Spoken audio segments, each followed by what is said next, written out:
i-congratulate ulit natin ang team nila Charisse and Lovely na nanalo kayo na!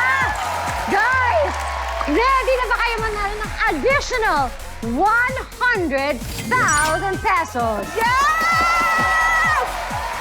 Nako, mukhang ready na kaya wag na nating patagalin pa. Diretso na tayo sa bonus round. Ito ang... Itodo nyo na yan! May isa lang akong question para sa inyo and the question has 5 choices. Huhulaan nyo lang ang tatlong most popular answer ng people. Ito naman, I will give you 30 seconds to lock in your answers. Kapag sure na kayo sa bawat sagot nyo, kailangan nyo sabihin, lock in. Kapag na-lock in na ang answer, hindi na pwede itong baguhin. Bawat correct answer is worth 20,000 pesos. Pero, kung mahulaan nyo ang tatlong most popular answers ng people, automatic panalo kayo ng additional 100,000 pesos! Matayling, are you ready? Ready! Yes! Okay, we ask the people! Kung ikaw ang magde-decide ano-anong propesyon ang pipiliin mo para sa inyong mga anak, accountant, TV reporter, nurse, police, professor. Ano kaya ang tatlong pinili ng people?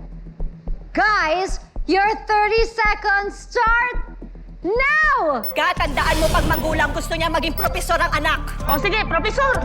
Lakin! Tapos, ay eto pa. Kapag ka mga nanay, ang mga bata na gusto niya magpulis. Pulis ka! Gusto nila. Yan, Pulis, lock in. Lock in yan. Pwedeng mamili din ako ng sagot, ga? Oh, sige, pili. Pwedeng nurse, lock in? Ikaw na yan. Hindi na ako mag-explain. Nurse, lock in. Alright! Ang tatlo yung pinili ay professor, police, nurse. Bakit yan ang mga sagot nyo? Profesor din? Oo, teacher. Akala ko professional. Parang Sabihin mo, dali! Professor, ano pala yan, teacher, no? Oo. Akala ko yung parang maging professional ba? Ganun. Eh, wala na. Yan na yung Oh, pinili sige, nyo. laban niya. Laban niya. Pinili ka Yes. na. Akala ko kasi ka parang prof kasi ang start ka eh. Pasensya ka na. Okay lang yan. Okay, may 100K naman na tayo. Yes, thank you, Lord. Ito lang naman ay bonus lang. Yes. Thank you for this. Yung nurse, syempre masarap maging nurse. Ako, personally, gusto ko maging nurse eh. Kasi nakakatulong ka sa mga tao. Tapos, maganda-ganda ang sahod mo. Yun nga lang sa ibang bansa. Pero sana lumaki din yung sahod ng mga nurse sa Pilipinas, di ba? Para hindi na mag-aalisan sila, no? Police! Police. Kasi nga, di ba, ang mga bata, ganyan yan. May mga laro-laro, tapos sabi, Ma, gusto ko maging pulis. O sige, maging pulis kapag laki mo. Ganyan. Ako naman, 3 lalaki anak ko, ayaw ko sila magpulis. Ay, sumali ako ga. Hindi naman sa ganon. Pero tingnan natin ano sabi ng people. Yes, people Yun na naman nga. to eh. Ang tanong, kung ikaw ang magde-decide ano-anong profesyon ang pipiliin mo para sa inyong mga anak, let's see kung tama ang tatlong pinili nyo. Uunahin natin ang sagot ng duda kayo kung tama. The people have spoken. Kasama ba sa tatlong sagot ng people ang profesor,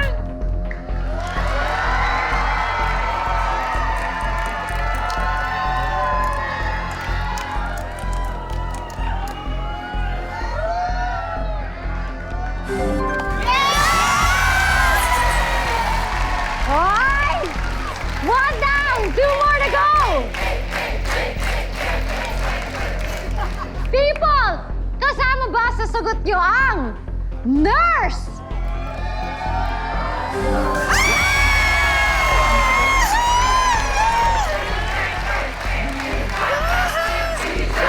Ah! Ang harap! Okay, mag-reveal muna tayo ng isang maling sagot. Board reveal! Is... TV reporter! Oh my God! Oh my God! Sagot ko yan kanina. Buti na lang hindi. Buti na lang nakinig ako kay Ga.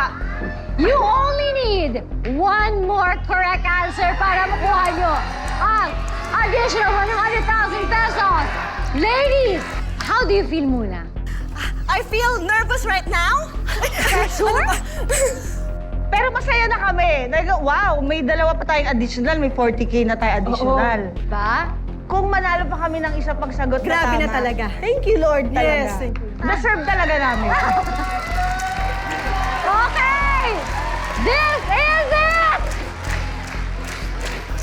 Kasama ba sa sagot ng people ang pulis?